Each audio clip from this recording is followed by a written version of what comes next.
Gerakan terorganisir yang bertujuan untuk mengacaukan pemilu terindikasi dengan produksi berita bohong atau hoax secara terus-menerus. Untuk membahasnya sudah tersambung melalui sambungan telepon dengan Ketua Jaringan Kader Gus Dur, Mbak Zanubah Arifah Hafsah Rahman Wahid atau Mbak Yeni Wahid. Terima kasih Mbak Yeni Wahid sudah bergabung bersama kami. Mbak Yeni, apakah Anda juga melihat pernyataan dari Pak Mahfud yang menyatakan gerakan terorganisir untuk bertujuan mengacaukan pemilu ini? Anda juga melihat seperti itu ada, Mbak?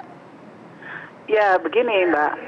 Dalam setiap pemilu di banyak negara pada saat ini kita melihat ada tren global, yaitu bahwa ada hoax bertebaran, ada fake news atau berita-berita palsu ditebarkan sebagai mekanisme untuk mengacaukan atau menciptakan rasa takut. Itu fenomena yang banyak terjadi di banyak negara pada saat ini. Dan di Indonesia juga terjadi hal yang sama. Ya. Dari fenomena ini Mbak Yeni melihat fenomena ini merugikan nggak kalau kita bicara dari Pak Jokowi dan Kiai Ma'ruf? Merugikan atau tidakkah fenomena hoax yang diproduksi terus-menerus ini? Kalau buat saya ini lebih dari sekedar Pak Jokowi atau Kiai Ma'ruf. Ini persoalan kepentingan bangsa. Apakah kita mau anak bangsa kita dipecah-pecah, diprovokasi, dan dipanas-panasi sehingga tercipta konflik horizontal di tengah-tengah masyarakat? Ini lebih dari sekedar pemilihan presiden dampaknya.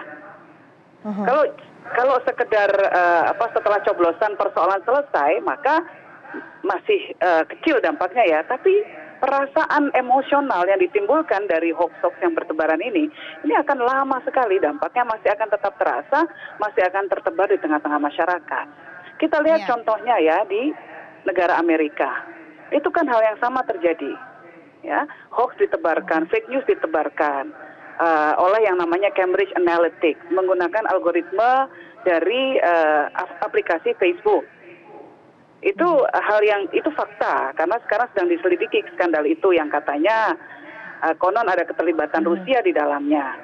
Nah, sampai saat ini masyarakat Amerika masih terbelah loh. Nggak bisa rukun. Padahal Donald Trump sudah berapa tahun merintah. Tapi tetap saja di sana suasananya masih panas, masih suka saling mencela, masih suka saling menjelek-jelekan antara dua pendukung paslon mereka di sana. Nah Mbak Yeni, kemudian bagaimana cara menangkalnya kalau hoax ini udah masif dan terkadang yang baca pun juga mungkin mereka udah nggak peduli lagi fakta. Kemudian bagaimana menangkalnya? Kita harus terus mengedukasi diri kita, harus biasa baca, bukan cuma baca judulnya.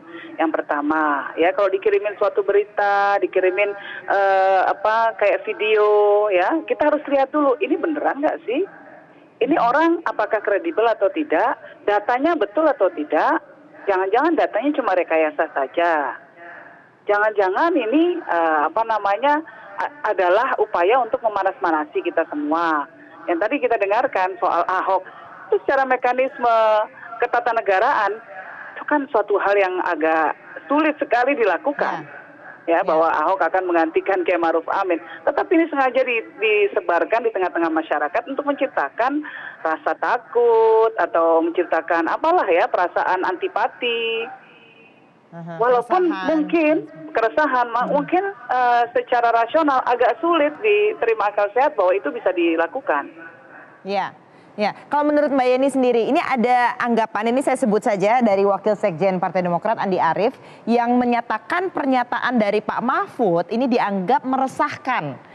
Dan harusnya siapa itu disebutkan, siapa yang dikatakan mau mengganggu atau membatalkan pemilu. Menurut Mbak Yeni, ini meresahkan atau tidak sih sebenarnya yang diucapkan oleh Pak Mahfud? Menurut saya yang diucapkan oleh Pak Mahfud itu adalah pengamatan terhadap fenomena yang memang terjadi di Indonesia dan di banyak negara seperti yang saya katakan tadi.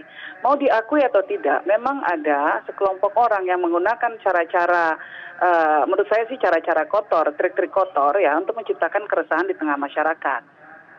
Nah, dan ini terbukti, kalau di banyak negara sudah terbukti. Kalau kita mau mencari tahu siapa di belakangnya, tentu harus ada investigasi panjang. Di Amerika belum selesai sampai sekarang, masih terus ada hearing di Kongres. Ya, Nah, tapi sebelum semuanya itu terlambat, sebelum masyarakat kita jadi terkotak-kotak, jadi konflik, ya, jadi terpecah-pecah, kita harus sadar ya bahwa kita tidak boleh membiarkan fenomena semacam ini terjadi di Indonesia. Kita harus, kalau saya menghimbau para politisi untuk menahan diri. Ya, karena apa? Di Indonesia, kalau hoax, apalagi kalau hoaxnya itu berdasarkan SARA, itu dampaknya sangat mematikan. Bisa membawa konflik berkepanjangan. Apakah kita mau seperti itu nasib bangsa kita? Baik.